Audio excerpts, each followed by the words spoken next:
Previously on The Girl with the Serpent Tears Part 1. Amora's beauty angered the serpent god, and he cursed her child. From birth, Noria's tears turned to venom, burning all they touched. Feared by all, her life was marked by sorrow. But the serpent god's shadow still lingers, waiting for the right time to strike. Watch Part 1 for the full story.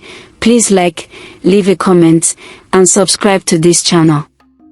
Part 2 begins. What is the fate of Noria? Will the serpent god, Olunma, be victorious? Let's dive into the story. Two boys from the village came near the forest. They stood between the trees, their laughter sharp and mocking. They pointed, their voices rising like the wind. "There she is," one said, "the serpent girl." "Cry for us," the other shouted, his voice full of daring. "Show us your poison." Amora stepped out of the hut. A machete was in her hand, her gaze cold as she surveyed the boys. "Go home before I drag you to your mothers," she warned. The boys paused, glancing nervously at one another. They tried to look bold, but the fear in their eyes betrayed them.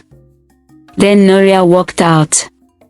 Now 18, her dark locks hair flowed gently in the breeze, her face calm yet filled with quiet power. She stood barefoot on the earth, grounded and ready. She looked straight at the boys. "What you ask can hurt you," she said. Her voice, soft and steady, held a weight far beyond her years. The boys stopped laughing. Their smiles faded. Slowly, their boldness melted away, replaced by the realization that they had crossed a line they didn't fully understand. They stepped back, then turned and ran into the trees. Amora lowered her machete. Her heart felt heavy, filled with a mix of pride and dread. She looked at Noria. "Pride is a dangerous thing when you have a gift like yours." Noria clenched her fist. "I don't want to hurt anyone, Mama. But I don't want to be afraid forever." One hot afternoon, a traveler came to their hut. His beard was long and tangled. His clothes were dusty, caked in dirt from the long road. "Water?" he asked, his voice hoarse. Amora poured some water for him, watching him drink deeply. He looked at Noria, his eyes studying her carefully. "Child," he asked, his tone curious yet knowing, "do your tears always kill?" Noria shook her head. "No. Only when I'm sad. When I cry for others, they don't burn. They feel warm." The old man nodded, his face serious and full of thought. "Venom and healing in one child. Both powers you carry, you can choose either to destroy or restore. Both gods and man will want you. Who are you?" Amora asked, her voice tinged with suspicion. The man smiled faintly, stood up, and walked away. Without a word, he disappeared into the forest. One morning, the river that ran between the forest and the village turned black. Fish floated belly up on the surface. Children coughed violently after drinking from it. The crops watered by the river began to rot. The villagers were terrified. Whispers spread like wildfire. "It is her. The serpent girl." By evening, the king's steward ordered the guard, "Bring the serpent girl from that forest to the riverbank." The people gathered at the riverbank. The air was thick with fear, and every eye in the crowd turned to Noria. The air felt heavy, thick with judgment.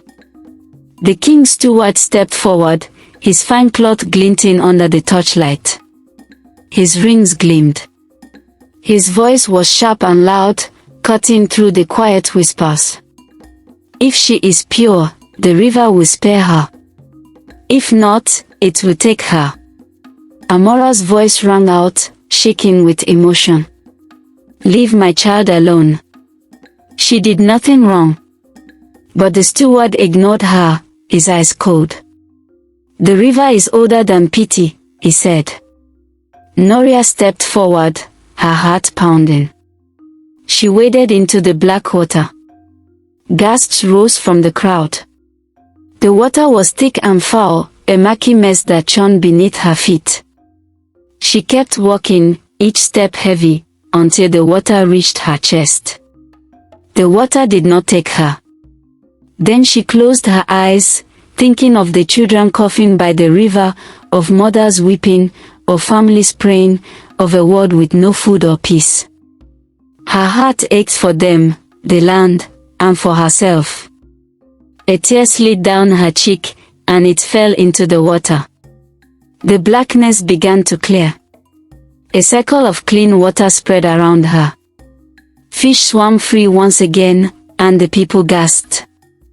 Some fell to their knees. They set her free, but the steward's face was cold. He couldn't believe what they had seen. At dusk, the next day, the king guard came to Amora's hut. He wore a red cloth. He carried the king's seal. "The king calls for Noria," he told Amora. His eyes moved to Noria. "Why?" Amora asked. "The king wishes to see her powers for himself." Before Amora could say anything else, Noria spoke. "I will come." Noria came to the palace. The palace walls rose high and bright. White stone. Long banners of silk. Guards stood tall with spears in their hands. Inside, the king sat on his throne. His robe glittered with gold. His smile was wide, but his eyes were sharp. "So," he said, looking at Noria, "this is the serpent girl I heard of. Let me see your power for myself." He lifted a golden bowl in front of her, filled with dark, foul water. "Show me your gift. Clean this, and let it heal the sick children." Noria swallowed hard. She thought of the sick children, the families who had waited so long for relief. A tear slid down her cheek. It fell into the bowl. The water turned clear at once. He gave it to the sick children. They were healed. Gasps filled the hall. The courtiers whispered. The king leaned forward, smiling. "Good. Very good. Since you have decided to use your venom for good, to heal, from now on, you shall serve as the kingdom's healer. This place is your home." That night, on her way to the forest, Noria decided to sit at the river, trying to clear her mind. The moonlight shimmered on the water, casting a faint, ethereal glow. She heard the rustle of leaves and turned, finding herself face to face with the serpent god, Olunma. Olunma's robe flowed like the river itself. His eyes glowed green with power, and his presence made the air feel thick with charge. "You heal their bows, you clean the river." Olunma hissed, his voice like a whispering breeze, "but they will drink you empty. You are not using the full potential of the power I gave you." Noria stood tall, her hands glowing faintly with venom. She didn't back down, meeting his gaze. "I clean what you poisoned. I use my venom to heal and not destroy." The serpent god smiled, a cruel smile. "And if I pour more poison? If I flood the land until they beg for your tears, like bread?" Noria didn't flinch. "Then I will cry for them until I am dry. I will never be like you." Olunma laughed. His laugh was cold. "You belong by my side. Your mother refused me, so I made you mine. You cannot hide from who you truly are, Noria. I have waited a long time for this." Noria spoke. She raised her chin, voice firm. "I can never be yours, Olunma. You cursed me before I was born. You made my father leave me. You forced my mother into exile, all because of what? Because she refused you. You are evil, and I will never belong to you. Olunma smiled cruelly. Strong words, child. I cursed you, giving you the power that no one else has. I made you special. Yet you hate me. How amusing. You choose to defy me, we shall see. When Noria got home that night, Amora was gone. The hut was empty. Only her beads lay broken by the door. Noria searched everywhere until she found the serpent's scale by the window. Then Noria heard the whisper. It came like smoke in her mind. Olunma's voice. Come to my river, girl. Alone. Or your mother will learn how long a single day can be. She reached the old river bend. The moon was bright, but the forest felt dark. The water was still, like glass. She stepped forward. She fell slowly, her body surrounded by the cool, dark water. The surface opened under her. Below was shielded, you could breathe underwater. It was a strange world, a hall of roots and glowing green light. Tall statues of snakes loomed, she could feel the dark power.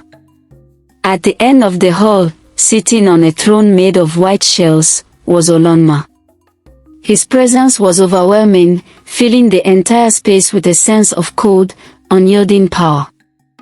Beside him knelt Amora, her hands and feet bound by living snakes.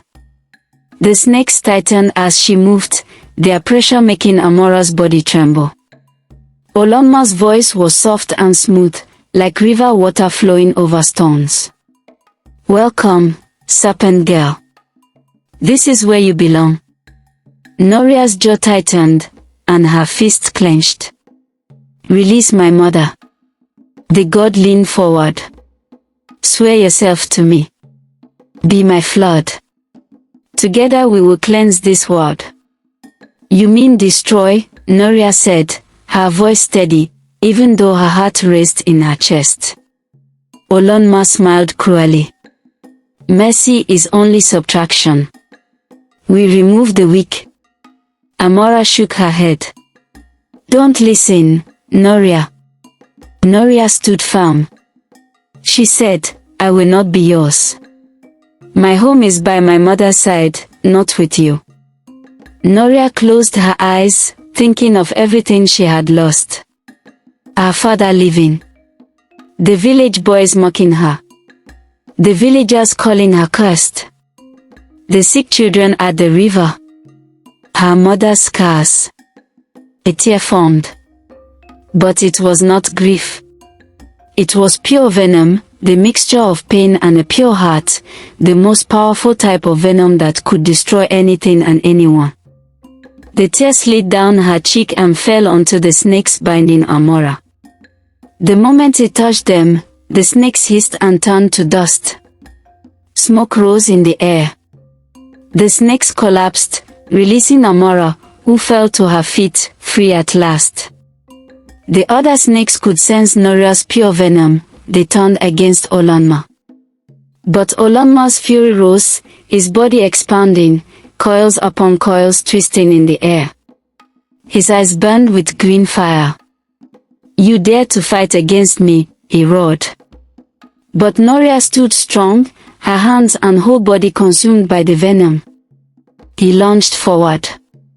His mouth opened wide to strike Noria. Noria threw the pure venom into his mouth. The other snakes attacked him. Olunma roared. No. His body shook.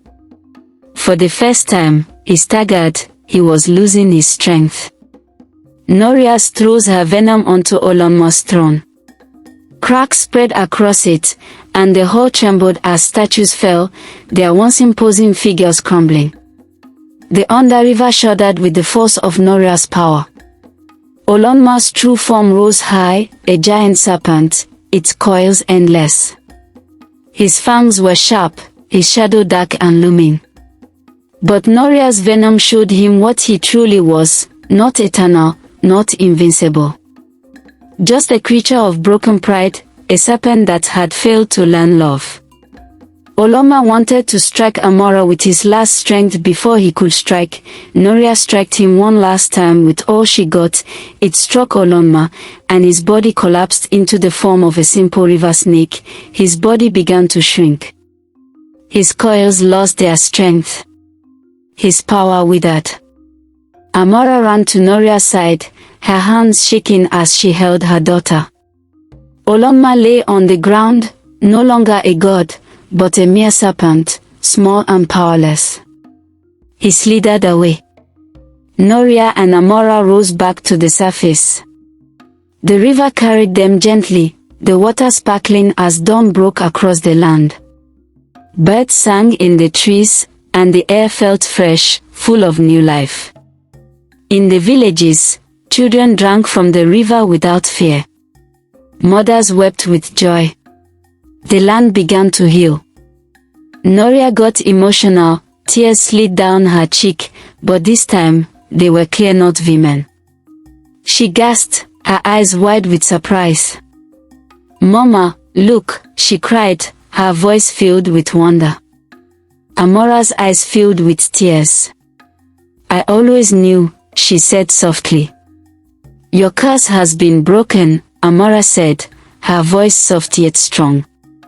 "I have always believed this day would come. I have always believed in you. I've always loved you, and I will continue to love you no matter where life takes us." Noria's eyes widened, clear tears spilling from her eyes. Her heart raced. It was as though a weight had been lifted from her shoulders. "You can now cry without fear, my child," Amora continued, her hands gently caressing Noria's face. "You have become victorious." Noria looked at her mother, a smile breaking across her face. The venomous curse that had haunted her since birth, the one that had terrified everyone around her, was now gone. The burden was lifted, and it felt like the whole world had changed. Years passed. The river stayed clear. Children sometimes asked, "Why is the water so pure?" And their mothers would smile and say, "There was once a girl whose tears were not water, but venom." Then they would add, "Until she learned which tears to choose." I hope you liked the story. If so, please give this video a like, comment your thoughts on the story.